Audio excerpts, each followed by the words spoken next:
Hello students, કેમ છો? મજામાં?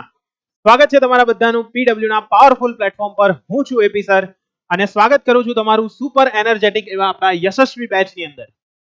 તો વિદ્યાર્થી મિત્રો, યશસ્વી બેચની અંદર આપણે છેલ્લા બે લેક્ચરની અંદર નવા ચેપ્ટરની શરૂઆત કરી હતી, એટલે કે વિદ્યુત ચેપ્ટર આપણે જોયું હતું. અને આ વિદ્યુત ચેપ્ટરની અંદર આપણે ઘણી બધી બાબતો વિશે ડિસ્કશન કર્યું છે, જેમાં ખાસ કરીને આપણે લાસ્ટ લેક્ચરની વાત કરીએ તો લાસ્ટ લેક્ચરની અંદર આપણે આ કેટલાક ટોપિક તમને જોવા દેખાય છે, બરાબર. એ બધા ટોપિકો જે છે તેનું આપણે ડિસ્કશન કર્યું હતું. તો આજે જોવા મળતા ટોપિકો છે તેમાં આપણે વિદ્યુત સ્થિતિમાન વિશે વાત કરી હતી. ત્યાર પછી વિદ્યુત પરિપથ કોને કહેવાશે, એના કેટલાક દાખલાઓ, બરાબર છે, નોર્મલ દાખલાઓ આપણે જોયા હતા. તો એના ઉપરનું ડિસ્કશન આપણે લાસ્ટ લેક્ચરની અંદર કર્યું હતું. તો એક વખત હું થોડુંક એનું રિવાઇઝ કરાવી દઉં કે ભાઈ વિદ્યુત સ્થિતિમાન શું છે. તો વિદ્યુત સ્થિતિમાન એટલે આપણને ખબર છે તે મુજબ કોઈ એક વિદ્યુત ભાર છે, એકમ ધન વિદ્યુત ભાર, એને આપણે અનંત અંતરેથી લાવીએ છીએ. તો એ અનંત અંતરેથી લાવવા માટે મારા દ્વારા જે કાર્ય થયું, બરાબર, ક્ષેત્રની વિરુદ્ધમાં મારા દ્વારા જે કાર્ય થયું, એ કાર્યને શું કહેવાશે? તો કે ભાઈ એને કહેવાશે આપણું વિદ્યુત સ્થિતિમાન. શું કહેવાશે? વિદ્યુત સ્થિતિમાન, બરાબર છે. એટલે એ કાર્યને આપણે વિદ્યુત સ્થિતિમાન તરીકે ઓળખીએ છીએ. વિદ્યુત સ્થિતિમાનના તફાવતની વાત કરીએ તો એ તફાવત શું છે? તો તફાવત એટલે એકદમ સરળ અને સિમ્પલ વસ્તુ છે કે ભાઈ વિદ્યુત સ્થિતિમાનનો તફાવત એટલે એક બિંદુથી બીજા બિંદુ સુધી જ્યારે તમે વિદ્યુત ભારને લઈ જાઓ છો, તો વિદ્યુત ભારને લઈ જવા માટે તમારા દ્વારા થયેલું જે આ કાર્ય છે, એ કાર્યને તમે શું કહેતા હતા? વિદ્યુત સ્થિતિમાનનો તફાવત કહેતા હતા. ત્યાર પછી આપણે વિદ્યુત પરિપથ વિશે વાત કરી હતી કે ભાઈ વિદ્યુત પરિપથ એટલે શું? જ્યારે પણ આપણી પાસે કેટલાક ઇલેક્ટ્રિક ઉપકરણો રહેલા હોય, જેની અંદર આવી જાય બેટરી છે, વાયર છે, બરાબર છે, એના સિવાય છે અવરોધ, બલ્બ, આ બધાને જોડતા બનતી જે એક રચના છે, એ રચનાને આપણે શું કહીએ છીએ? એટલે કે આકૃતિ જે બને છે, એ આકૃતિને આપણે શું કહીએ છીએ? વિદ્યુત પરિપથ કહીએ છીએ. વિદ્યુત પરિપથની અંદર આવનારા કેટલાક ઘટકોની સંજ્ઞાઓ કઈ કઈ છે તેના વિશેનું ડિસ્કશન આપણે કર્યું હતું. અને સાથે સાથે આપણે ત્યાં આગળ કેટલાક દાખલાઓ પણ જોયા હતા, બરાબર છે, કે ભાઈ વિદ્યુત સ્થિતિમાન આધારિત કેટલાક દાખલાઓ જે છે તે કયા રીતના છે, તેના ઉપરનું ડિસ્કશન આપણે લાસ્ટ લેક્ચરની અંદર કરી ચૂક્યા હતા. તો આજના લેક્ચરની વાત કરીએ બાળકો, તો આજના લેક્ચરની અંદર આપણે જે જોવાના છે તેમાં સૌથી મોસ્ટ ઇમ્પોર્ટન્ટ થિયરી આ ચેપ્ટરની ઓહમનો નિયમ છે. એના પછી આપણે જોશું ઓહમના નિયમનો પ્રયોગ, બરાબર છે, ઓહમનો નિયમ જે છે તેનો પ્રયોગ કઈ રીતના થાય. ત્યાર પછી સુવાહકનો અવરોધ તેના પર આધાર રાખે છે, બરાબર, તેવા પરિબળો કયા કયા છે તેના ઉપર આપણે ડિસ્કસ કરીશું. અને જુદા જુદા દ્રવ્યની અવરોધકતા કેવી હોય છે તેના ઉપરનું ડિસ્કશન આજના લેક્ચરની અંદર સંપૂર્ણ રીતે થવાનું છે. તો બાળકો લાસ્ટ સુધી લેક્ચરને એટેન્ડ કરજો અને સાથે સાથે આની સાથે એક મસ્ત મજાની એક ડીપીપી આપી છે, તો ડીપીપીને પણ ખાસ સોલ્વ કરજો, કારણ કે ડીપીપી વગર મજા નહીં આવશે. અને કમેન્ટમાં તમારે મને જણાવવાનું છે કે તમારા ડીપીપીમાં માર્ક્સ કેટલા આવ્યા, બરાબર. દરેકે દરેક વિદ્યાર્થી મિત્રની કોમેન્ટ મને જોઈએ કે તમારા માર્ક્સ કેટલા આવ્યા છે, તમારે જણાવવું પડશે. ઓકે, તો સ્ટાર્ટ કરીએ આજનો લેક્ચર. બાળકો આજના લેક્ચરની આપણે શરૂઆત કરીએ તો સૌથી પહેલામાં પહેલો આપણો ટોપિક છે ઓહમનો નિયમ. તો કે ભાઈ ઓહમનો નિયમ કઈ રીતના સૌથી પહેલા તો આવે છે. તો આ જે ઓહમનો નિયમ છે, બરાબર છે, તે સૌપ્રથમ વખત જ્યોર્જ સાયમન ઓહમ, બરાબર, નામ લખી દઉં છું, જ્યોર્જ સાયમન ઓહમ નામના વૈજ્ઞાનિકે પ્રસ્થાપિત કર્યો હતો, એટલા માટે આને ઓહમના નિયમ તરીકે ઓળખવામાં આવે છે. તેણે શું કર્યું હતું? તો કે ભાઈ વિદ્યુત પ્રવાહ અને વિદ્યુત સ્થિતિમાન તફાવત, બરાબર, વિદ્યુત પ્રવાહ અને વિદ્યુત સ્થિતિમાન તફાવત, વિદ્યુત સ્થિતિમાન તફાવત, આ બંને વચ્ચેનો સંબંધ આપ્યો હતો. કોના વચ્ચેનો સંબંધ આપેલો હતો? વિદ્યુત પ્રવાહ અને વિદ્યુત સ્થિતિમાન તફાવત વચ્ચેનો સંબંધ દર્શાવેલો, વચ્ચેનો સંબંધ એને દર્શાવેલો. કોણે? જ્યોર્જ સાયમન ઓહમ નામના વૈજ્ઞાનિકે. તેમાં એને શું કર્યું હતું? તો કે એને એકદમ સિમ્પલ પ્રેક્ટિકલ કર્યો હતો. એમાં એને એવું કર્યું કે એક વાહક તાર લીધો, એ વાહક તારમાંથી એને શું કર્યું હતું? વિદ્યુત પ્રવાહ પસાર કર્યો હતો. તો વિદ્યુત પ્રવાહ જ્યારે પસાર થાય છે તો એ દરમિયાન એને એક વસ્તુ નોટિસ કરી કે જો હું બેટરીના વોલ્ટેજ વધારતો જાઉં, એટલે કે એક કરતા વધારે બેટરીઓ જો મૂકતો જઈશ, તો એને કારણે જે પ્રવાહ વહે છે, બરાબર, જે પ્રવાહ જે છે તે વહેતો જાય છે, એની વેલ્યુ પણ શું થતી જાય છે? વધતી જાય છે. એટલે કે વાહકમાંથી વહેતો પ્રવાહ વોલ્ટેજની સાથે વધે છે અને પ્રવાહની સાથે શું થાય છે? ઘટે છે. આવું એમણે ઓબ્ઝર્વેશન કર્યું હતું, બરાબર. આપણે પ્રેક્ટિકલી જોવાના છે, પણ અત્યારે તમને સિમ્પલ ખાલી ઓહમનો નિયમ શું છે ને તે તમારે અત્યારે સમજવાનું છે. પ્રેક્ટિકલી હું તમને સમજાવીશ એટલે તમને આરામથી આઈડિયા આવી જશે કે ભાઈ આ કેવી રીતના વધઘટ થાય છે. ઓકે, તો જોઈએ. તો બાળકો આજે જ્યોર્જ સાયમન ઓમ નામના વૈજ્ઞાનિક હતા, તેમણે એક નિયમ આપ્યો કે જ્યારે જ્યારે વાહકના બંને છેડે, જ્યારે વાહકમાંથી વિદ્યુત પ્રવાહ પસાર થતો હોય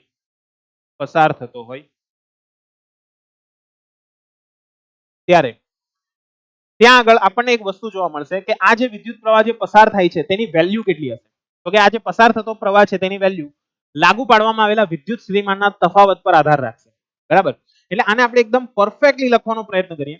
કેવી રીતે તે સમજો કે ભાઈ અહીંયા આગળ આપણે અચળ તાપમાનનો ઉપયોગ કરશું, કારણ કે આખો જે પ્રયોગ થાય છે તે અચળ તાપમાને થાય છે.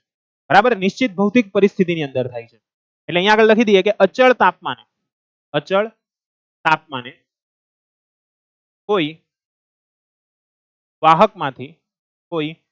વાહકમાંથી પસાર થતો વિદ્યુત પ્રવાહ વાહકના બંને છેડે લાગુ પાડવામાં આવતા વિદ્યુત સ્થિતિમાનના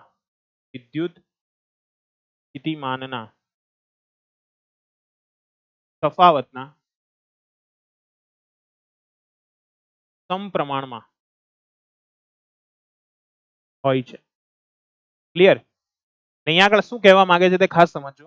અચળ તાપમાને જ્યારે પણ તમે કોઈ વાહકમાંથી વિદ્યુત પ્રવાહ પસાર કરો છો, શું પસાર કરો છો? વિદ્યુત પ્રવાહ. તો એ વિદ્યુત પ્રવાહ કેટલો પસાર થશે? તો કે વાહકના બંને છેડે તમે કેટલો વિદ્યુત સ્થિતિમાનનો તફાવત લાગુ કરેલો છે, બરાબર છે, તેના પર તેનો આધાર રહેલો છે, એટલે કે એના સમપ્રમાણમાં છે. તો આને આપણે ગાણિતિક સ્વરૂપે લખવું હોય, કયા સ્વરૂપે લખીએ? ગાણિતિક સ્વરૂપ. તો એનું ગાણિતિક સ્વરૂપ શું આવશે? તો ગાણિતિક સ્વરૂપ આપણે આ રીતના લખી શકીએ કે ભાઈ વિદ્યુત સ્થિતિમાનનો તફાવત છે, વિદ્યુત સ્થિતિમાન તફાવત, અને બીજું કોણ છે? તો કે સર ત્યાં આગળ બીજું છે વિદ્યુત પ્રવાહ. ક્લિયર? એટલે વિદ્યુત સ્થિતિમાનનો તફાવત અને વિદ્યુત પ્રવાહ આ બંને એકબીજાના કયા પ્રમાણમાં છે? સમપ્રમાણમાં છે. કયા પ્રમાણમાં છે? સમપ્રમાણ. સમપ્રમાણનો અર્થ શું થાય કે જો તમે વિદ્યુત સ્થિતિમાનનો તફાવત વધારશો તો વિદ્યુત પ્રવાહ જે છે, પસાર થતો વિદ્યુત પ્રવાહ, તે પણ શું થઈ જશે? વધી જશે. એટલા માટે આપણે એવું કહી શકીએ છીએ વિદ્યુત સ્થિતિમાનનો તફાવત એટલે કે શું? V. તો આના પરથી શું લખાશે? તો કે ભાઈ V proportional to I લખી શકાશે. V proportional to શું લખી શકાશે? I લખી શકાશે. ક્લિયર છે? એટલે V proportional to I આ આપણને મળશે. એટલા માટે અહીંયા આગળ V જે છે તેના બરાબર શું થઈ જશે? તો કે V જે છે તેના બરાબર થઈ જશે I into R. V બરાબર શું થઈ જશે? I into R. ક્લિયર છે? એટલે V બરાબર I into R આપણને એક સમીકરણ પ્રાપ્ત થાય છે. આ જે સમીકરણ તમને પ્રાપ્ત થયું તે ઓહમના નિયમનું સમીકરણ છે, જ્યાં I છે તે શું છે? તો કે સર વિદ્યુત પ્રવાહ છે. ત્યાર પછી R ની વાત કરીએ તો એ શું છે? તો કે R છે તેને આપણે કહીશું અવરોધ, અથવા તમે એને બીજું શેના તરીકે ઓળખી શકો છો? તો કે એને સમપ્રમાણતા અચળાંક તરીકે ઓળખી શકો. શેના તરીકે? સમપ્રમાણતા અચળાંક તરીકે. બરાબર? અને V જે છે તે શું હતું? તો કે V છે તે આપણું વિદ્યુત સ્થિતિમાન. શું છે? V છે તે વિદ્યુત સ્થિતિમાનનો તફાવત. બરાબર? યાદ રહેશે? એટલે V જે છે તેને આપણે શું કહીશું? વિદ્યુત સ્થિતિમાનનો તફાવત કહીશું. તો બાળકો આ જે વિદ્યુત સ્થિતિમાનનો તફાવત ને આ બધી વસ્તુઓ આપણે જે લખી, બરાબર, તો આ જે બધી વસ્તુઓ તમે લખો છો તેમાં R જે છે તે કઈ રીતના આધારિત છે તે સમજો. તો કે અહીંયા આગળ અચળ તાપમાન હોવાથી તમે જો V અને I નો ગુણોત્તર લેશો, કારણ કે આપણી વેલ્યુ શું છે? V બરાબર IR છે. બરાબર છે? V બરાબર IR છે. તો આની અંદર શું કરીશ? I છે તેને આના છેદમાં લઈ જઈશ. તો શું થઈ જશે? તો કે સર V ના છેદમાં I બરાબર મને મળી જશે R. V ના છેદમાં I બરાબર શું મળી જશે મને? તો કે સર R મળી જશે. V ના છેદમાં I બરાબર શું થઈ જશે? R થઈ જશે. એટલા માટે આપણે અહીંયા આગળ શું કરી શકીએ કે V ના છેદમાં I બરાબર R છે, જ્યાં R છે તે કેવો છે? હંમેશા અચળ છે. આ ગુણોત્તર કેવો જોવા મળશે આપણને? અચળ. ક્લિયર? તાપમાનની અંદર જો ચેન્જ નહીં આવશે તો અહીંયા R જે છે તે તમને કેવો જોવા મળે છે? અચળ જોવા મળે છે. અને R છે તે શું છે? અવરોધ છે. બરાબર? જેના એકમની વાત કરીએ કે ભાઈ અહીં અવરોધનો એકમ શું છે? તો કે અવરોધ જે છે તેનો એકમ આવશે વોલ્ટ પર એમ્પિયર. ક્લિયર? અથવા તમે એનો બીજો એકમ પણ લખી શકો અથવા એનો બીજો એકમ શું લખી શકાશે? તો બીજો એનો એકમ છે ઓમેગા. બરાબર છે? આ ઊંધા લોટા જેવું પાડ્યું છે ને તેને શું વંચાશે? ઓમેગા. બરાબર, બીજો એનો એકમ શું યાદ રાખવાનો છે? ઓમેગા. ક્લિયર છે? એટલે આ એનો શું થયો? એકમ થયો. બરાબર, કયો એકમ? એસઆઈ એકમ. એટલે અહીંયા કહેવાનો મતલબ એવો છે કે જ્યારે તમે કોઈ વિદ્યુત પ્રવાહ પસાર કરશો, કોઈ પણ પદાર્થ હોય તમારી પાસે, તેમાંથી જ્યારે પણ વિદ્યુત પ્રવાહ પસાર કરો છો તો વિદ્યુત પ્રવાહ પસાર કરવાને કારણે શું થશે? તો કે વિદ્યુત પ્રવાહ પસાર કરવાને કારણે V અને I નો ગુણોત્તર છે તે અચળ જોવા મળશે અને એની વેલ્યુ કેટલી હશે? તો કે ભાઈ એની વેલ્યુ છે તેને આપણે કહીશું અવરોધ. તો સર આ અવરોધ આપણે શોધવો હોય તો એક્ઝેક્ટલી આપણે કઈ રીતના શોધી શકીએ? તો એના માટે અહીંયા આગળ જ્યારે તમે પ્રેક્ટિકલ કરો છો ત્યારે V વિરુદ્ધ I નો આલેખ દોરવામાં આવે. તેનો આલેખ દોરવામાં આવે છે V વિરુદ્ધ I. આને શું વાંચવાનું છે? V એટલે તો કે સર વિદ્યુત સ્થિતિમાન. V એટલે કોણ? વિદ્યુત સ્થિતિમાન. લખી દઉં છું અહીંયા. વિદ્યુત સ્થિતિમાન વિરુદ્ધ I નો આલેખ દોરતા તે સુરેખા મળે છે. શું મળે છે? સુરેખા. સુરેખા એટલે સીધી રેખા મળે છે. બરાબર છે? એટલે આ વસ્તુ યાદ રાખજો. તો અહીંયા આગળ શું થશે? તો કે અહીંયા આગળ એકદમ સિમ્પલ ને સરળ વસ્તુ છે કે અહીંયા આગળ જ્યારે પણ તમને આ વસ્તુ આપેલી હોય, બરાબર, આ રીતના તમને જ્યારે પણ ગ્રાફ વિશે વાત કરેલી હોય તો ગ્રાફમાં શું યાદ રાખવાનું છે? તો ગ્રાફમાં એક જ વસ્તુ યાદ રાખવાની છે કે અહીંયા આગળ બધી વેલ્યુ શેની હશે? V ની હશે. અહીંયા આગળ બધી વેલ્યુ શેની હશે? I ની હશે. અહીંયા જો તમે ગ્રાફ ડ્રો કરશો, અહીંયા આગળ જો તમે આલેખ ડ્રો કરશો તો એ આલેખ તમને કેવો મળે છે? સીધી રેખા જોવા મળે છે. કેવી રેખા જોવા મળે છે? સીધી રેખા. બરાબર, ને આ સીધી રેખા છે તે શું દર્શાવશે? તો યાદ રાખજો બાળકો, સીધી રેખા જ્યારે પણ તમને આપવામાં આવે એટલે એનો મતલબ શું છે? સમપ્રમાણનો સંબંધ છે. સમપ્રમાણ એટલે વોલ્ટેજ વધશે તો પ્રવાહ પણ શું થતું જશે? વધતો જશે. વોલ્ટેજ વધશે તેમ પ્રવાહ જે છે તે પણ શું થતા જશે? વધતા જશે. ક્લિયર છે? એટલે જેમ જેમ વોલ્ટેજ વધતા જાય છે તેમ તેમ પ્રવાહની વેલ્યુ પણ શું થતી જાય છે? વધતી જાય છે. બરાબર છે બાળકો? યાદ રહેશે કે નહીં રહેશે? રહેશે. એટલે આ વસ્તુ તમારે ખાસ યાદ રાખવાની છે. અને જો આ તમારે આલેખ પરથી અવરોધ શોધવો હોય તો આલેખનો તમારે શું શોધી કાઢવાનો? ઢાળ. શું શોધી કાઢવાનો? ઢાળ. તો એ ઢાળની વેલ્યુ જે છે તે તમને શું આપશે? તો કે ઢાળની વેલ્યુ તમને અવરોધ આપશે. શું આપશે બાળકો? અવરોધ આપશે. બરાબર છે? એટલે ઢાળની વેલ્યુ તમને અવરોધ આપે છે. કઈ રીતે તે સમજો. તો કે ભાઈ આપણે ઢાળ લખ્યો તો ઢાળ બરાબર કેટલા લખ્યા? અવરોધ. તો એ અવરોધ કઈ રીતના મપાય? તો કે ભાઈ ઢાળનું મૂલ્ય છે તે y અક્ષ પરનું માપ છેદમાં x અક્ષ પરનું માપ. બરાબર, y અક્ષ પરનું માપ છેદમાં x અક્ષ પરનું માપ. આ બંને માપનો તમારે શું લઈ લેવાનો છે? ગુણોત્તર. તો આના પરથી તમારો અવરોધ જે છે તે શું મળશે? તો કે y અક્ષ પર કોણ છે? તો કે y અક્ષ પર છે G. પણ ત્યાં આગળ એનો ફેરફાર શોધવો પડશે. ફેરફાર. અને અહીંયા આગળ શું શોધવો પડશે? Delta I. અથવા તમે ખાલી V અને I લખી દેશો તો પણ ચાલશે. ડેલ્ટા જે છે ને તે શું દર્શાવશે બાળકો? ફેરફાર દર્શાવશે. ફેરફાર એટલે ત્યાં આગળ તમે કેટલો ચેન્જીસ કર્યો. V ની અંદર કેટલો ચેન્જ કર્યો, I ની અંદર એના કારણે કેટલો ચેન્જ થયો. એ ચેન્જ વિશેની માહિતી કોણ આપે છે? ડેલ્ટા આપે છે. કોણ આપે છે ભાઈ? ડેલ્ટા. સમજ પડશે? એટલે આ વસ્તુ તમારે યાદ રાખવાની છે. પરફેક્ટ છે કે નથી પરફેક્ટ? પરફેક્ટ છે. એટલે આ વસ્તુ તમારે ખાસ મગજની અંદર ફિટ કરવાની રહેશે. સમજાઈ જશે? હા સર, સમજાઈ જશે. એટલે અહીંયા આગળ તમને જ્યારે પણ ગ્રાફ આપે તો ગ્રાફની અંદર તમારે શું કરવાનું છે? અવરોધ શોધવા માટે V અને I નો તમારે શું શોધી કાઢવાનો? ગુણોત્તર શોધી કાઢવાનો.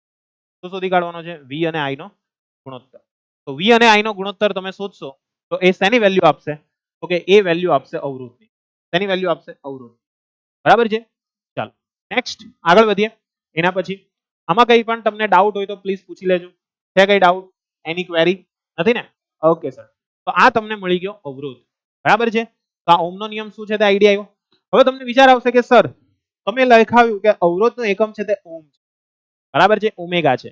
તો એક ઓમેગા આપણે કઈ રીતના નક્કી કરી શકીએ? બરાબર, તો સમજજો. તો એક અહીંયા લાવવાનો છે. બરાબર, R નું સૂત્ર છે જ આપણી પાસે V ના છેદમાં I. R ની કિંમત મારે 1 લાવી છે. તો V ના છેદમાં I નો ગુણોત્તર કેટલો આવવો જોઈએ? તો કે સર 1 આવવો જોઈએ. તો આના પરથી એની વ્યાખ્યા લખવી હોય 1 ઓહમ ની વ્યાખ્યા તો શું લખાશે? તો કે જ્યારે વાહકમાંથી પસાર થતો વિદ્યુત પ્રવાહ 1 એમ્પિયર હોય અને તે વાહકના બંને છેડે તે વાહકના બંને છેડે લાગુ પાડવામાં આવતો વિદ્યુત સ્થિતિમાન તફાવત વિદ્યુત સ્થિતિમાન તફાવત 1 વોલ્ટ હોય તો તે વાહકનો અવરોધ 1 ઓમેગા છે તેમ કહેવાય. ક્લિયર? એ વાહકનો અવરોધ કેટલો કહેવાશે? 1 ઓમેગા છે તેવું આપણે કહી શકીએ. અને બીજી વસ્તુ બાળકો અહીંયા આગળ શું ધ્યાનમાં રાખવાની છે? તો બીજી વસ્તુ તમારે એક એ પણ ધ્યાનમાં રાખવાની છે કે અહીંયા આગળ જ્યારે પણ તમને 1 ઓહમનો અવરોધ કહેવામાં આવે, શું કહેવામાં આવે? 1 ઓહમનો અવરોધ, બરાબર છે?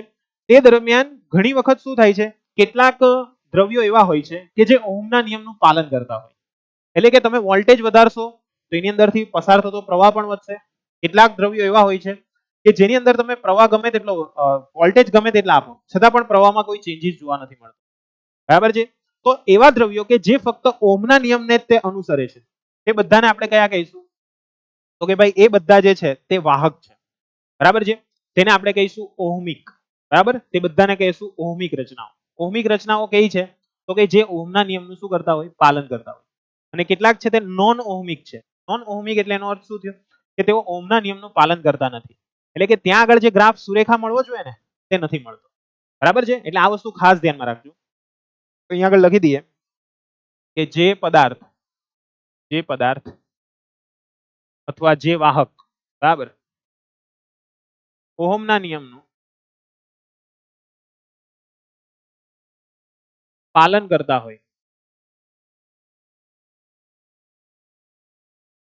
તે પદાર્થને અથવા વાહકને ઓહમિક રચના અથવા ઓહમિક વાહક કહેવામાં આવે છે. ઓકે? અને જે ઓહમના નિયમનું પાલન ન કરતા હોય, બરાબર, જે પદાર્થ કે પછી વાહક ઓહમના નિયમનું પાલન ન કરતા હોય તે પદાર્થને નોન ઓહમિક રચના કહેવામાં આવે છે. ક્લિયર? એટલે આ વસ્તુ યાદ રહેશે. એક પદાર્થ જે છે તેને કહીશું ઓહમિક રચના, એક પદાર્થ છે તેને કહીશું આપણી નોન ઓહમિક રચના, બરાબર? નોન ઓહમિક એટલે કોણ? જેમાં ઓહમના નિયમનું પાલન ન થતું હોય, બરાબર છે? તેને આપણે નોન ઓહમિક કહીશું. તો નોન ઓહમિકના ઉદાહરણ તમને કહી દઉં તો એની અંદર આવશે ડાયોડ, બરાબર, ટ્રાયોડ. ક્લિયર છે? આ બધા જે છે તે શું છે? નોન ઓહમિક રચના છે. હવે તમે કહેશો સર આ બધું ડાયોડ બાયોડ લઈ આવ્યા ને? હા સર, બતાવો નહીં અમને, બરાબર? ચાલ, એના કરતા હજુ એક એક્ઝામ્પલ સિમ્પલ આપી દઉં. એલઈડી જોઈ લી? એલઈડી, હા, યસ, લાઇટ, બરાબર છે? તો આ એલઈડી જે છે લાઇટ એમિટિંગ ડાયોડ, એ ડાયોડનો જ એક પ્રકાર છે. આ ડાયોડ લખેલું છે ને, ડાયોડ, એનો જ એક પ્રકાર છે, બરાબર છે? એ ડાયોડનો જ એક પ્રકાર છે એલઈડી. એ પણ ઓહમના નિયમનું પાલન કરતું નથી. હા સર, હા, તમારે ટ્રાય કરવી જ કરી જોજો. ઘરની અંદર કોઈ વાર વોલ્ટેજ વધી જાય ને તો એને કારણે આપણી જે લાઇટ છે ને એમાં એટલો બધો ચેન્જીસ તમને જોવા નહીં મળશે. કેમ? જો તમારા ઘરે એલઈડી હશે તો. બાકી જે જૂની પેલી લાઇટ આવતી મસ્ત બાર વાળી, બાર એટલે ખબર ને, આવો, હા, દંડો હોય, ક્લિયર? એ ઘણી વાર બદલવો પડે તો એમાં ઘણી વખત શું થાય? ડીમ થઈ જાય, પાછી ફૂલ થઈ જાય, ડીમ થઈ જાય, ફૂલ થઈ જાય, એવું થયા કરતું. પણ આ જે એલઈડી છે તે એકદમ ઓછો પાવર કન્ઝ્યુમ કરે છે, બરાબર? ઓછા વોલ્ટેજ હોય તો પણ એ સરળતાથી ચાલતી રહે છે. એટલા માટે આ જે એલઈડી છે તે નોન ઓહમિક રચના છે, બરાબર? આ વસ્તુ યાદ રાખજો. નેક્સ્ટ આવે છે આપણો ઓહમના નિયમનો પ્રયોગ. કે સર આ પ્રયોગ થાય કઈ રીતે? તો પ્રયોગ માટે આપણે એક વર્ચ્યુઅલ લેબ બનાવેલી છે, બરાબર? તો વર્ચ્યુઅલ લેબની અંદર આપણે જઈએ અને ચેક કરીએ કે ભાઈ આ ઓહમનો નિયમ કઈ રીતના આવશે. તો ઓહમના નિયમ માટે સૌથી પહેલા હું એક બેટરી લઈ લઉં છું. ઓકે? હવે ઓહમના નિયમ જે છે ને તેનો પ્રયોગ કરવા માટે એક સર્કિટ આવે. સર્કિટ એટલે એને કહેવાશે પરિપથ, બરાબર? તો આ પરિપથ આપણે ધ્યાનમાં લેશું, બરાબર? અહીંયા આગળ એક પરિપથ ધ્યાનમાં લેશું. પરિપથમાં આપણે શું કરશું? તો કે પરિપથમાં એક આપણે બેટરી લેશું, બરાબર છે? અહીંયા આગળ આપણે એક અવરોધ રાખી દઈશું. અવરોધ તરીકે તમે કોઈ પણ વસ્તુને લઈ શકો છો. ત્યાર પછી અહીંયા આગળ આપણે જોઈએ અહીંયા આગળ શું છે આપણું એ મીટર છે. શું છે બાળકો? એ મીટર. બરાબર છે. તેવી જ રીતના અહીંયા આગળ તમે જોશો તો અહીંયા આગળ શું જોવા મળશે? તો કે અહીંયા આગળ એક વોલ્ટ મીટર રાખેલું છે. શું રાખેલું છે? Volt meter. હવે તમે કહેશો કે સર આ એ મીટરને કેમ અહીંયા જ જોડ્યું? એ મીટરને અહીંયા જોડી દો, વોલ્ટ મીટરને અહીંયા લઈ લો. એવું ના ચાલે ભાઈ, ના ચાલે. કેમ? તો કે ભાઈ જ્યારે પણ તમારે બે છેડા વચ્ચે પસાર થતો પ્રવાહ માપવાનો હોય, બે છેડા વચ્ચેથી પસાર થતો પ્રવાહ માપવાનો હોય, તો એના માટે આપણે શેનો ઉપયોગ કરીએ છીએ? એ મીટરનો ઉપયોગ. શેનો ઉપયોગ કરીએ છીએ? એ મીટર. બરાબર છે. આની અંદર આપણે શેનો ઉપયોગ કરીએ છીએ? એ મીટરનો ઉપયોગ. તો આ જે એ મીટર છે તે શું કરે છે? વિદ્યુત પ્રવાહ માપે છે. એક જે કોઈ પણ સાધન વિદ્યુત પ્રવાહ માપતું હોય તેને હંમેશા શ્રેણી જોડાણમાં જોડવામાં આવે. શેમાં જોડાણમાં આવે છે? શ્રેણી જોડાણમાં. અને અહીંયા આગળ આપણે શું માપવાના છે? વોલ્ટેજ માપવાના. બે છેડા વચ્ચેના વોલ્ટેજ માપવાના. તો એને હંમેશા સમાંતર જોડાણમાં જોડવામાં આવે. હવે આ શ્રેણી શું છે, સમાંતર શું છે તે તમને આગળ નેક્સ્ટ ટોપિક છે તેમાં હું સમજાવીશ. પણ અત્યારે ફક્ત આટલું યાદ રાખો. એટલે આપણે ટૂંકમાં આવી સર્કિટ બનાવવાની છે. શું બનાવવાની છે? આવી સર્કિટ. બરાબર છે. આ શું છે? આપણી બેટરી છે. ઓકે, આને શું કહેવાશે? આપણી તો કે આ છે તે આપણી કળ છે. બરાબર છે. આને કળ કહીશું. આ જે પદાર્થ તમને જોવા મળે છે તેને કહેવાશે આપણું એમીટર. આને શું કહેવાશે? એમીટર. આને કહેવાશે આપણો અવરોધ. આને શું કહેવાશે? અવરોધ. અને આને શું કહેવાશે? તો કે આને કહેવાશે આપણો વોલ્ટ મીટર. શું કહેવાશે? Volt meter. ક્લિયર? એટલે એક છે બેટરી, એક કળ, એક એમીટર, એક અવરોધ. બરાબર છે. આ બધી જ વસ્તુઓને તમારે શું કરવાની છે? એકબીજા સાથે મસ્ત રીતે જોડી દેવાની છે. તો તમે જ્યારે એને જોડશો તો અહીંયા આગળ આપણે એને આપણા પરિપથની આવી અંદર આવી જઈએ અને પછી જોડીએ. તો અહીંયા આગળ તમે જોઈ શકો છો ઓરિજિનલની અંદર રિયલમાં તમારો અવરોધ આ રીતના દેખાય છે. એના ઉપર આવા મસ્ત કલર મારેલા હોય. તો એ કલર કોડ વિશે તમે 12 સાયન્સની અંદર ભણશો, ગભરાવાની જરૂર નથી. ત્રીજું ચેપ્ટર આવશે પ્રવાહ વિદ્યુત. બરાબર? એટલે એની અંદર ભણશો. પણ અત્યારે આપણે એના પર ડિસ્કસ નથી કરતા કે ભાઈ આ ઓમ કેટલા ઓમનો અવરોધ છે. તો અત્યારે આપણે જે લીધેલો છે તે 10 ઓમનો અવરોધ. કેટલા ઓમનો અવરોધ છે? 10. બરાબર છે. હવે આપણે અહીંયા આગળ શું લઈ લઈએ? તો કે થોડાક વાયરો લઈ લઈએ. કારણ કે વાયર તો જોઈશે. વાયર વગર કનેક્શન કેમ થાય? એટલે આપણે અહીંયા આગળ કેટલાક વાયરો છે તે જોડી દઈએ છીએ. બરાબર? તો આ રીતના આપણે કેટલાક વાયરો જોડી દઈએ. બરાબર? થોડું કામથી લઈ લઈએ. મસ્ત તમને દેખાયા કરે, જોરદાર. બરાબર? Okay sir. ચાલો, બીજો એક વાયર લઈ લીધો. એને આ રીતના આપણે અહીંયા નીચે રાખી દઈએ. બરાબર? ચાલો, હવે અહીંયા જે બેટરી છે તેના વોલ્ટેજ છે તે આપણે સમજી લો કે 10 છે. બેટરીના વોલ્ટેજ કેટલા લઈ લઈએ છીએ આપણે? 10 લઈ લઈએ. આ પ્લસ છેડો, આ માઇનસ છેડો. ઓકે, અહીંયા આગળથી શું કરી દઈએ? ફરી પાછો તાર લઈ લઈએ. તારને આપણે શું કરી દઈએ? જોડી દઈએ. ફરી પાછો અહીંયા આગળથી એક બીજો તાર લઈએ છીએ. બરાબર? ફરી પાછો અહીંયાથી બીજો એક તાર લઈ લઈએ. અને તારને આપણે શું કરી દઈએ? ફરી પાછા જોડી દઈએ. બરાબર? અહીંયા આગળ આપણે આ તાર છે તેને ફરી પાછું જોડી દઈએ. ઓકે, ક્લિયર છે કે નથી ક્લિયર?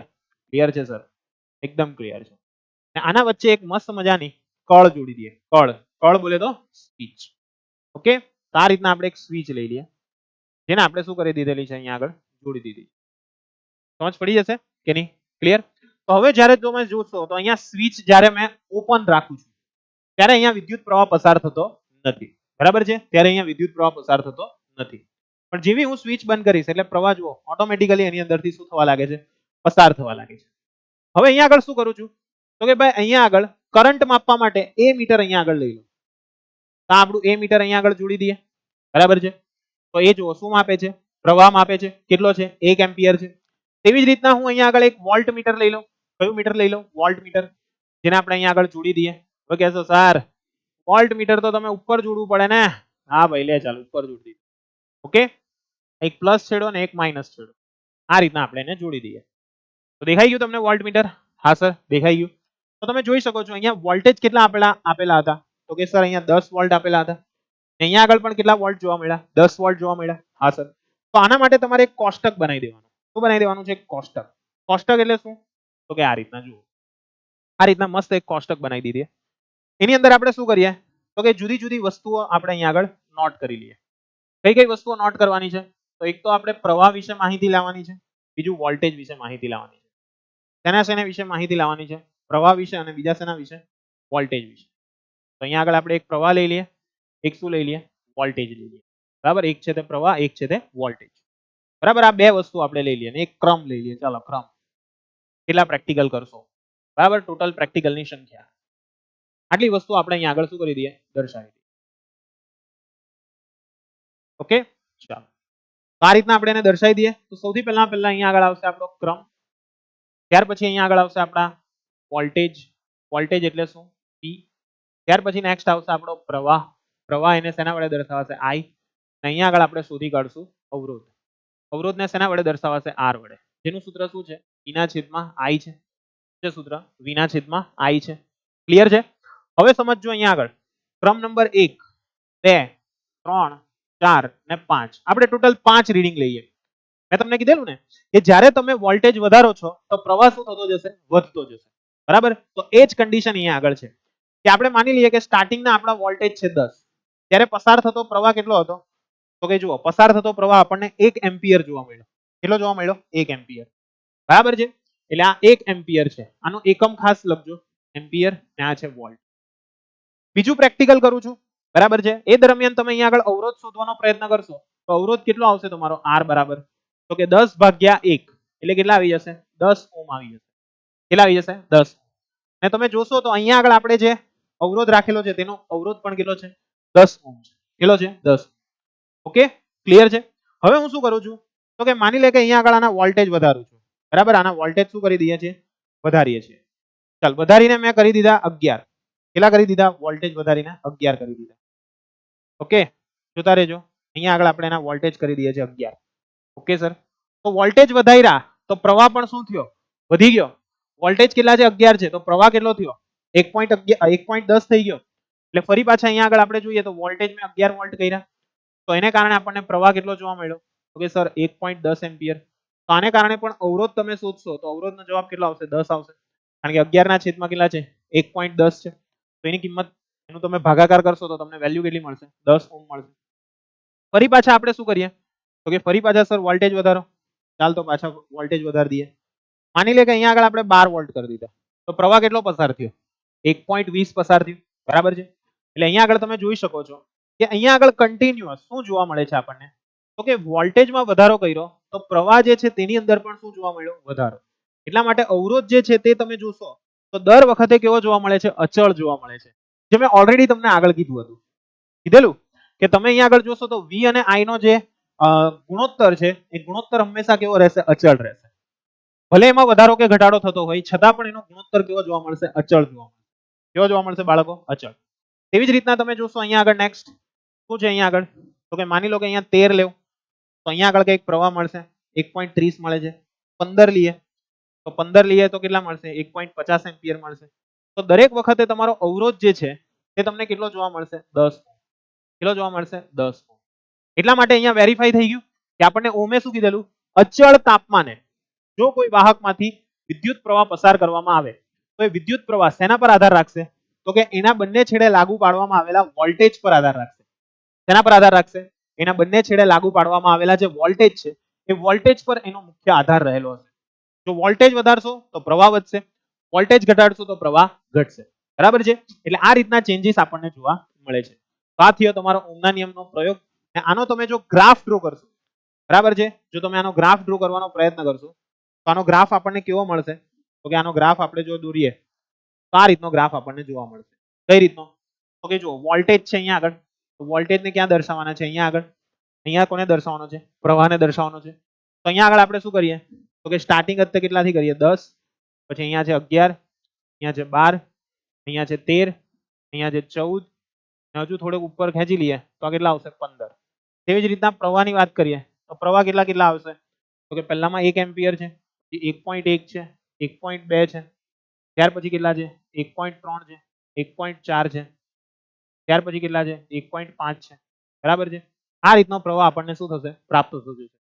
તો અહીંયા આગળ તમે જોશો તો તમને શું માલુમ પડશે કે ભાઈ જ્યારે વોલ્ટેજ 0 હોય, વોલ્ટેજ 0 છે, જુઓ 0 કરીને બતાવી દઉં એટલે તમને આઈડિયા રહે. આ 0 વોલ્ટ છે તો પ્રવાહ જુઓ કેટલો છે? 0 છે. હા સર, એટલે પ્રવાહ પણ 0 થઈ ગયો.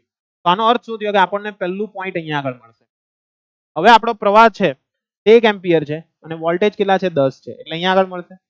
સેમ વે અહીંયા આગળ જશો તો આગળ આવી રીતના તમને કન્ટિન્યુઅસ બધા બિંદુઓ જે છે તે મળતા જશે. આ બધા જ બિંદુઓને તમે જ્યારે જોઈન્ટ કરશો તો જોઈન્ટ કરવાથી તમને જે આલેખ મળશે તે કેવો મળશે? તો કે આલેખ જે મળશે તે તમને સીધી રેખા મળશે. કેવી મળશે? સીધી રેખા. ક્લિયર છે?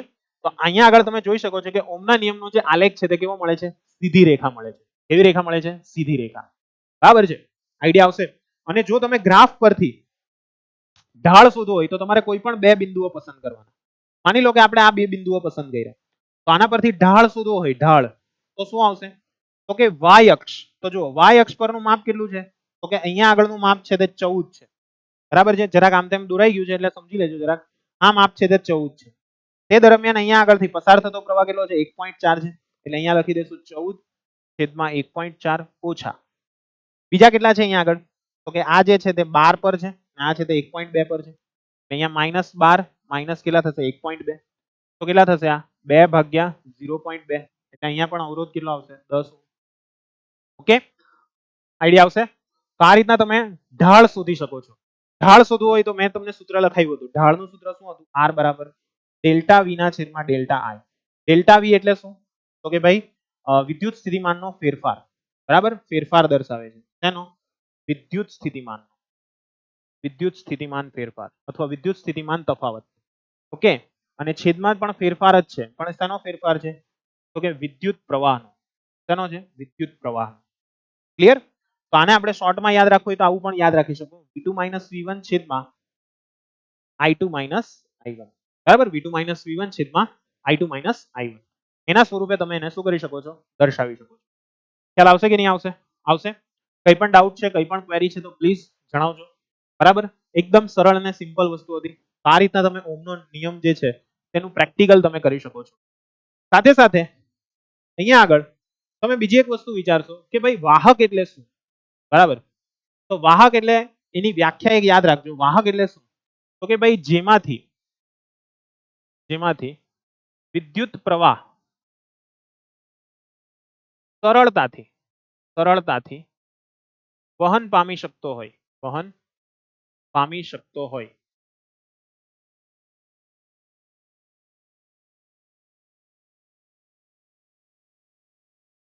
તેવા પદાર્થને વાહક કહેવામાં આવે છે. ઓકે, જેમાં મુક્ત ઇલેક્ટ્રોન, બરાબર, મુક્ત ઇલેક્ટ્રોન ની સંખ્યા ખૂબ જ વધારે હોય છે. બરાબર, તેમાં મુક્ત ઇલેક્ટ્રોનની સંખ્યાની વાત કરીએ તો મુક્ત ઇલેક્ટ્રોનની સંખ્યા કેવી જોવા મળશે? ખૂબ જ વધારે જોવા મળશે. બરાબર છે, એટલે આ વસ્તુ યાદ રાખજો. બીજું આવે છે ત્યાં આગળ અવાહકો. નેક્સ્ટ શું આવે છે? અવાહક. બરાબર, આ પણ બે વસ્તુ યાદ રાખવાની છે. તો કે જેમાંથી વિદ્યુત પ્રવાહ સરળતાથી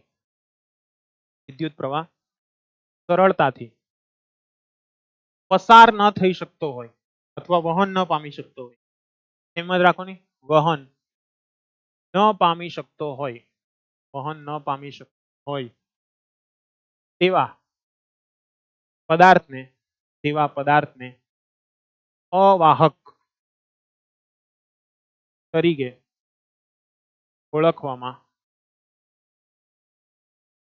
આવે છે. બરાબર, એટલે આવો પદાર્થ જે છે તેને આપણે શું કહીશું? અવાહક પદાર્થ કહીશું. કયો પદાર્થ કહીશું? અવાહક. બરાબર છે. હવે અહીંયા આગળ એક તમારી બુકની એક પ્રવૃત્તિ છે. બરાબર છે, બુકની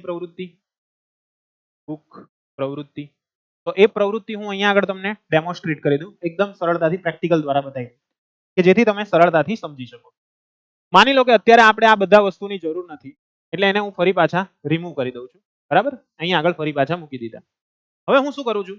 તો કે અહીંયાથી આ અવરોધની જરૂર નથી, એને ડિલીટ મારી દઉં છું. એની જગ્યાએ અહીંયા આગળ એક મસ્ત વિદ્યુત બલ્બ જોડી દઉં. શું જોડી દઉં છું? વિદ્યુત બલ્બ. ઓકે સર, વિદ્યુત બલ્બ જોડ્યા પછી અહીંયા આગળ શું કરી દઉં છું? તો કે સર વિદ્યુત બલ્બ જોડ્યા પછી આ રીતના કોઈ એક રચના રાખી દઈએ. બરાબર, આ રીતના અહીંયા આગળ એક ખાલી જગ્યા મૂકેલી છે, ખાલી સ્પેસ મૂકેલી. ઓકે, તો હવે તમને વાહક શું છે, અવાહક શું છે તે તમને એકદમ સરળતાથી સમજાવું. માનો કે આપણી પાસે ઘણી બધી વસ્તુઓ છે, જેમ કે આ એક ફ્યુઝ છે. બરાબર, આ શું છે? એક ફ્યુઝ. જો હું ફ્યુઝને જોડીશ, આ ફ્યુઝને અહીંયા આગળ જોડી દઈશ, બરાબર છે, તો શું થયું? જો વિદ્યુત પ્રવાહ પસાર થયો કે ના થયો? ના થયો સર, વોલ્ટેજ તો 0 કરેલા, પછી ક્યાંથી પસાર થાય? તો જો હવે વોલ્ટેજ મેં વધારી દીધો, તો શું થયું ત્યાં આગળ? તમે જોઈ શકો છો શું થાય છે ત્યાં આગળ? તો કે બલ્બ જે છે તે પ્રકાશિત થાય છે. બરાબર, તો આ જે ફ્યુઝ છે ને, ફ્યુઝ, તેની અંદર રહેલો જે તાર છે તે કેવો છે? વાહક છે. કેવો છે? વાહક. કારણ કે એની અંદરથી વિદ્યુત પ્રવાહ સરળતાથી શું થાય છે? પસાર થાય છે. Okay sir. હવે માન કે આ ફ્યુઝ છે તેને હું કાઢી લઉં. એની જગ્યા પર હું એક આ ડોલર બિલ છે તેને મૂકી દઉં. ઓકે, આ રીતના એને કનેક્ટ કરી દઉં. તો જો હવે પસાર થાય છે પ્રવાહ? નહીં થતો. કેમ? તો કે ભાઈ આ પેપર છે, પેપર છે એમાંથી પસાર થાય પ્રવાહ? ના થાય. એટલે એનો મતલબ આ કેવો છે? અવાહક છે. કેવું છે ભાઈ? અવાહક. અને અવાહક હોય ને તેનો હંમેશા અવરોધની વાત કરીએ તો અવરોધ ઘણો ઊંચો હોય. બરાબર છે? અવરોધ કેવો હશે? ઘણો ઘણો મોટો. માન કે અહીંયા પેપર ક્લિપ મૂકી દઉં છું. મૂકી દઉં છું પેપર ક્લિપ. તો પેપર ક્લિપમાંથી જો સરળતાથી પસાર થઈ ગયો પ્રવાહ. એનો મતલબ પેપર ક્લિપ કેવી છે? વાહક છે. પેપર ક્લિપ કેવી છે? વાહક છે. Okay sir. સેમ વે અહીંયા પેપર ક્લિપને રિમૂવ કરી દઈએ. એની જગ્યાએ આપણે કંઈક કોઈન મૂકી દઈએ. બરાબર? આ એક કોઈન છે. એ કોઈનને આપણે શું કરી દઈએ? મૂકી દઈએ. તો જો શું થાય છે? પ્રવાહ પસાર થાય છે? હા સર થાય છે. એટલા માટે કોઈન છે તે પણ કેવો છે? વાહક છે. કોઈન છે તે પણ કેવો છે? વાહક છે. બરાબર? સેમ વે બીજી વાત કરીએ ઇરેઝર. બરાબર? ઇરેઝરને મૂકી દઈએ. લે ભાઈ, થયું પસાર? નહીં થયું. રબર, રબર એ કેવું છે? અવાહક છે. બરાબર છે? એટલા માટે આ પદાર્થ છે તે અવાહક છે. જેમાંથી વિદ્યુત પ્રવાહ સરળતાથી પસાર ન થઈ શકે તેને આપણે શું કહીશું? અવાહક કહીશું. અને જેમાંથી પસાર થઈ શકે તેને આપણે કહીશું વાહક. ચાલ ભાઈ પેન્સિલ લઈ લઈએ. તો પેન્સિલને આપણે અહીંયા મૂકી દઈએ તો શું પ્રવાહ પસાર થયો? કેમ? તો કે પેન્સિલની અંદર રહેલું જે કાર્બન છે જેને આપણે ગ્રેફાઇટ કહીએ છીએ, એ ગ્રેફાઇટ એ વિદ્યુતનું વહન કરી શકે છે. બરાબર? વિદ્યુતનું વહન કરી શકે છે. બરાબર? એટલા માટે આને પણ શેમાં લેવામાં આવશે? વાહકમાં લેવામાં આવશે. ઓકે, ચાલો હવે અહીંયા આગળ ડોગી છે. ડોગીને મૂકી દઈએ. પસાર થયો પ્રવાહ? ના થયો સર. ક્લિયર? એટલે એનો મતલબ શું? આ અવાહક છે. હા ભાઈ અવાહક છે. ઓકે, આવું નહીં કરતા ભાઈ રિયલમાં. ભાઈ તમે દોડશે કૂતરા પાછળ. એ લે ચાલ આને લગાડીએ. લાગશે એમ કરંટ લાગશે. બરાબર છે? પણ અહીંયા આગળ નહીં લાગશે. ઓકે, કારણ કે વોલ્ટેજ મેં બહુ ઓછા આપેલા છે. એટલે કેટલા છે? ખાલી 32 વોલ્ટ છે. એટલે કઈ વાંધો નહીં. ઓકે. એટલે અહીંયા ભાઈ આપણું જે કુકુ ભૈયા છે તેના અંદરથી પસાર નહીં થશે. ઓકે, ચાલો એવું છે ને તમને હું મૂકી જ દઈએ. તમારો હાથ લાગ્યો? ઝટકા લગા? નહીં લગા. કેમ? કારણ કે એક જ પ્રકારના તાર તમારા અહીંયા આગળ જોઈન્ટ છે. બરાબર? ચાલો. હવે ઘણાનો સવાલ આવી જશે તરત. તો સર આપણે ઘરની અંદર રહેલું સોકેટ છે તેમાં આંગળી નાખી દઈએ તેમાં કરંટ ના લાગે? લાગેલા ત્યારે લાગશે. કેમ? તો કે ભાઈ આપણા શરીરની વાત કરવામાં આવે તો એમાં વિદ્યુત છે પણ એની માત્રા ઘણી ઊંચી છે, બહુ માઇનોર છે. એ આપણે સમજશું આગળ આવશે એટલે તમને આઈડિયા આવશે. ટેન્શન ના લો. પણ રિયલમાં અત્યારે આપણી બોડી કેવી છે? અવાહક છે એવું સમજીને ચાલો. આપણી અંદર પણ વિદ્યુત પ્રવાહ સતત વહન પામે છે જેને કારણે આપણે રિસ્પોન્સ આપી શકીએ. બરાબર છે? વિદ્યુત સંદેશાઓની આપલે થાય છે. તમને બાયોલોજીમાં મસ્ત પ્રિયા મેમ ભણાવતા હશે. બરાબર? તો તમને આઈડિયા હશે. ક્લિયર? એટલે ખાસ ધ્યાનથી સમજજો. ઓકે વિદ્યાર્થીઓ, તો તમને આની અંદર આઈડિયા આવી ગયો વાહક કોણ છે, અવાહક કોણ છે. હવે અહીંયા આગળ મેઇન થિયરી આવે છે કે ભાઈ સુવાહક જે છે તેનો અવરોધ શેના પર આધાર રાખે છે? એવા પરિબળો કયા કયા છે કે અવરોધ એના પર આધાર રાખશે? તો ભાઈ જુઓ, અવરોધ આધાર સુવાહકનો અવરોધ શેના પર આધાર રાખે છે? તો જેટલા પણ સુવાહકો છે, સુવાહક પદાર્થો, તો સુવાહક પદાર્થોનો અવરોધ 3 વસ્તુ પર આધાર રાખશે. 3 વસ્તુ અથવા 3 બાબતો પર આધાર રાખે છે. 3 બાબતો પર આધાર રાખે છે. કઈ કઈ બાબતો છે તે સમજજો. પહેલું છે વાહકની લંબાઈ. વાહકની લંબાઈ. બરાબર? લંબાઈ. બીજું આડછેદનું ક્ષેત્રફળ. આડછેદનું ક્ષેત્રફળ. ત્રીજું વાહકના દ્રવ્યની જાત. બરાબર? એટલે કે શેમાંથી એ વાહકને આપણે શું કર્યો છે? બનાવ્યો છે. તેના પર એનો મુખ્ય આધાર છે. એવું કહેવાય છે કે ભાઈ કોઈ પણ વાહકનો અવરોધ જે છે, અવરોધ એ વાહકનો અવરોધ જે છે તે, બરાબર? અહીંયા પ્રોપર લખી દઈએ કે વાહકનો અવરોધ વાહક તારની લંબાઈના સમપ્રમાણમાં અને ક્ષેત્રફળના વ્યસ્ત પ્રમાણમાં હોય છે. ક્લિયર છે? વાહકતાની લંબાઈના સમપ્રમાણમાં. અને જે પણ તમારો વાહક છે તેની અંદર આવેલો જે ક્ષેત્રફળ છે એ ક્ષેત્રફળના કયા પ્રમાણમાં આવશે? વ્યસ્ત પ્રમાણમાં. કયા પ્રમાણમાં આવશે બાળકો? વ્યસ્ત પ્રમાણમાં. આઈડિયા આવશે બધાને કે નહીં આવશે? આવશે. એટલે વાહક તારની જે લંબાઈ છે એ વાહક તારની લંબાઈના સમપ્રમાણમાં અને ક્ષેત્રફળના વ્યસ્ત પ્રમાણની અંદર આપણને શું થાય છે? જોવા મળશે. બરાબર છે? તો આનું ગાણિતિક સ્વરૂપ લખવું હોય તમારે તો કઈ રીતના લખી શકશો? તો એનું ગાણિતિક સ્વરૂપ આ રીતના લખાશે. ગાણિતિક સ્વરૂપ કઈ રીતના લખાશે? તો કે r પ્રપોઝનલ ટુ એક તો l છે, બીજું r પ્રપોઝનલ ટુ 1/a છે. બરાબર? આ બંનેને હવે શું કરી દઈએ? મિક્સ કરી દઈએ. તો મિક્સ કરીએ તો શું જોવા મળશે આપણને? મિક્સ કરશું તો આપણને જોવા મળશે r પ્રપોઝનલ two l/a. r પ્રપોઝનલ two શું જોવા મળશે? l/a. તો l/a થઈ ગયું એટલે શું થઈ ગયું? તો કે r બરાબર rho l છેદમાં a. r બરાબર શું થઈ ગયું? rho l છેદમાં a. ક્લિયર છે? તો આ સૂત્ર તમારે યાદ રાખવાનું છે. તો સર અહીંયા આગળ રો શું છે? લખી દઈએ જ્યાં રો સમપ્રમાણતા અચળાંક છે. સમપ્રમાણતા અચળાંક છે. બરાબર છે? સમપ્રમાણતા અચળાંક છે જેમાં રો ને અવરોધકતા કહેવામાં આવશે.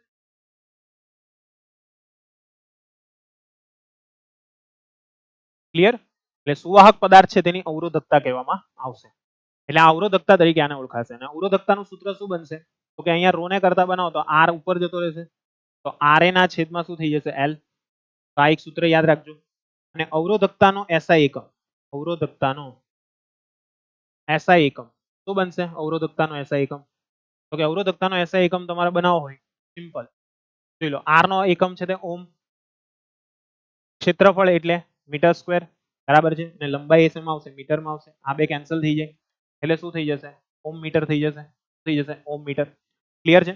એટલે આ વસ્તુ યાદ રાખજો. સાથે સાથે બીજી કઈ વસ્તુ યાદ રાખવાની છે? તો કે ભાઈ વાહકતા એટલે શું?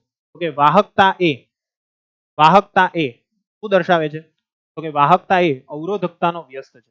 અવરોધકતાનો વ્યસ્ત છે. બરાબર? તેના એકમની વાત કરીએ તો તેનો એકમ શું બનશે? તો કે એનો એકમ છે તે 1/ઓમ ઇન્ટુ મીટર બનશે. 1/ઓમ ઇન્ટુ મીટર. ઓર તમે એને શેના વડે દર્શાવી શકશો? તો કે ઓમ ઇનવર્સ મીટર ઇનવર્સ. શેના વડે દર્શાવી શકો? ઓમ ઇનવર્સ મીટર ઇનવર્સ. અથવા તમે બીજા કયા વડે દર્શાવી શકો? તો કે ઓમ નું ઊંધું કરી દો એટલે મો થઈ જશે. મો મીટર ઇનવર્સ અથવા મો પર મીટર. ઓકે? મો મો માયા ગઈ ને તે મો.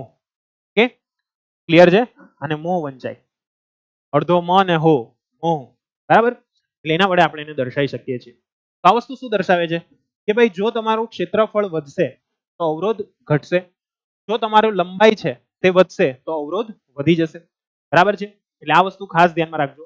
અને આ અવરોધ ઉદ્ભવે છે કઈ રીતના? તો કે માની લો કે અહીંયા આગળ તમારી પાસે કોઈ તાર છે, એમાંથી તમે વિદ્યુત પ્રવાહ પસાર કરો છો. તો વિદ્યુત પ્રવાહ પસાર કરવાને કારણે શું થશે? તો કે આ જે વાહક તાર છે ને એ વાહક તારના પોતાના પણ ઇલેક્ટ્રોન હશે. આપણે બહારથી જે ઇલેક્ટ્રોનિક પ્રવાહ પસાર થાય છે તેને કારણે બંને વચ્ચે અપાકર્ષણ બળ મેક્સિમમ થઈ જશે. એટલે આની અંદર રહેલા જે ઇલેક્ટ્રોન છે ને તે આપણે બહારથી આપેલા ઇલેક્ટ્રોનને સરળતાથી આવવા દેશે નહીં. એટલા માટે આપણા ઇલેક્ટ્રોને શું કરવી પડશે? એકદમ તાકાત લગાવીને બહાર નીકળવું પડશે. જેમ કે તમે ટ્રેનમાં ગયા હો, મસ્ત જનરલ ડબ્બાની અંદર બેસેલા હો, બરાબર, ને અચાનક તમારું સ્ટેશન આવે તો તમે શું કરો? સ્ટેશન આવવાનું હોય ત્યારે બહાર નીકળો? ના સર, પહેલેથી નીકળવું પડે. કેમ? ધક્કો મારવો પડે મસ્ત. ત્યારે જેમ તેમ બહાર નીકળશો ને, પણ ધક્કો ક્યારે લાગશે? પાછળથી ધક્કો આવે તો. બરાબર? તો એ ધક્કો મારવા માટે જ આપણે શું કરીએ છીએ? બહારથી બેટરી જોડીએ છીએ. એ બેટરી શું કરે છે? ધક્કો મારવાનું કાર્ય કરે છે. ધક્કો મારશે નિગાડ લસણ. બરાબર? એ ધક્કો મારવાનું કાર્ય કરે છે જેને કારણે વિદ્યુત પ્રવાહ શું થઈ શકે છે? પસાર થઈ શકે છે. ઓકે વિદ્યાર્થી મિત્રો? એટલે આ વસ્તુ ધ્યાનમાં રાખજો. ઓકે? ખ્યાલ આવશે? એટલે આટલા પરિબળો છે. આટલા પરિબળો મુખ્ય આધાર રાખશે. અને અહીંયા તમે જોઈ શકો છો કે જુદા જુદા દ્રવ્યની અવરોધકતા આપેલી છે. જેમ કે વાહકોની વાત કરીએ તો વાહકમાં ચાંદી છે કેટલી છે? 1.6 ઓમ મીટર. એવી રીતના સેમ તમે એલ્યુમિનિયમમાં જોઈ શકો છો. તેવી જ રીતના સેમ ટંગસ્ટન. આવી રીતના દરેકે દરેક પદાર્થોની અંદર તમને આપેલી છે. ઓકે? તો કેટલાક પદાર્થો છે તે વાહકો છે. અહીંયા સુધીના જે પદાર્થો તમને બતાવ્યા છે આ બધા પદાર્થો કયા છે? વાહકો છે. ઓકે? આ બધા જે છે તે અર્ધવાહકો છે. બરાબર, અર્ધવાહકો. અને આના દ્વારા તમે મિશ્ર કરીને તમે એને બનાવી શકો છો. મિશ્ર ધાતુઓ વિશે આપેલું છે. અને આ બધા છે તે અવાહક છે. અવાહક એટલે શું? તેમાંથી વિદ્યુત પ્રવાહ સરળતાથી પસાર થઈ શકતો નથી. ઓકે વિદ્યાર્થીઓ, એટલે આટલી વસ્તુ ખાસ મગજની અંદર ફિટ કરી દેજો. તમને કઈ પણ જગ્યાએ ડાઉટ હોય તો જરૂરથી જણાવજો. તો આજના લેક્ચરની અંદર આપણે કઈ કઈ વસ્તુનું ડિસ્કશન કર્યું? તો બાળકો આજના લેક્ચરની અંદર વાત કરવામાં આવે તો આપણે ઓહમના નિયમ વિશે જોયું. બરાબર, ઓહમનો નિયમ શું છે? કે ઓહમનો નિયમ એટલે શું? ઓહમનો નિયમ એટલે આપણે જોયું કે જ્યારે પણ કોઈ વાહકમાંથી વિદ્યુત પ્રવાહ પસાર કરવામાં આવે છે તો એ વિદ્યુત પ્રવાહ જે છે તે વાહકના બંને છેડે લાગુ કરવામાં આવેલા વિદ્યુત સ્થિતિમાનના તફાવતના સમપ્રમાણમાં હોય છે. અને આખી જે પ્રક્રિયા થાય છે તે અચળ તાપમાને થાય છે. કયા તાપમાને થાય છે? અચળ તાપમાને. એટલે અહીંયા વસ્તુ યાદ રાખજો, તમારે બધાએ યાદ રાખવાનું છે કે જ્યારે પણ કોઈ વાહકમાંથી વિદ્યુત પ્રવાહ પસાર કરવામાં આવશે તો એ વિદ્યુત પ્રવાહ કેવો હશે? તો કે એ જે વિદ્યુત પ્રવાહ જે છે તે બંને છેડે લાગુ પાડવામાં આવેલા વિદ્યુત સ્થિતિમાનના તફાવતના સમપ્રમાણમાં હશે. અને એનું પ્રોપર સ્ટેટમેન્ટ બોલવું હોય તો આવું બોલી શકાય: અચળ તાપમાને કોઈ વાહકમાંથી પસાર થતો વિદ્યુત પ્રવાહ તે વાહકના બંને છેડે લાગુ પાડવામાં આવેલા વિદ્યુત સ્થિતિમાનના તફાવતના સમપ્રમાણમાં હોય છે, જેને આપણે શું કહીએ છીએ? ઓહમનો નિયમ કહીએ છીએ. શું કહીએ છીએ? ઓહમના નિયમના પ્રયોગની અંદર આપણે જોયું હતું કે જેમ જેમ વોલ્ટેજ વધારવામાં આવે છે તેમ તેમ પ્રવાહ પણ શું થતો જાય છે? વધતો જાય છે. સાથે સાથે સુવાહકના અવરોધ જે છે તે શેના પર આધાર રાખે છે તે પણ આપણે જોયું. બરાબર છે. એ અવરોધની વાત કરી હતી કે જે શેના પર આધાર રાખે છે? તો કે ભાઈ એ ત્રણ વસ્તુ પર આધાર રાખશે: એક તો લંબાઈ પર, ક્ષેત્રફળ પર અને દ્રવ્યની જાત પર. પણ જ્યારે અવરોધકતાની વાત આવે, બરાબર, આ વસ્તુ યાદ રાખજો, અવરોધકતા જે છે તે ફક્ત દ્રવ્યની જાત પર આધાર રાખશે. અવરોધકતા એ કોઈ બીજા પર આધાર નહીં રાખશે, એ ફક્ત દ્રવ્યની જાત પર આધાર રાખશે. અને જુદા જુદા દ્રવ્યની અવરોધકતા કેવી હોય તેના માટેના કોષ્ટકનું આપણે ડિસ્કશન કર્યું. આઈ હોપ સો કે તમને આજના લેક્ચરની અંદર મજા આવી હશે. તો મળીશું આપણે આવા જ નવા ધમાકેદાર લેક્ચરની અંદર. ત્યાં સુધી આવજો. જય હિન્દ.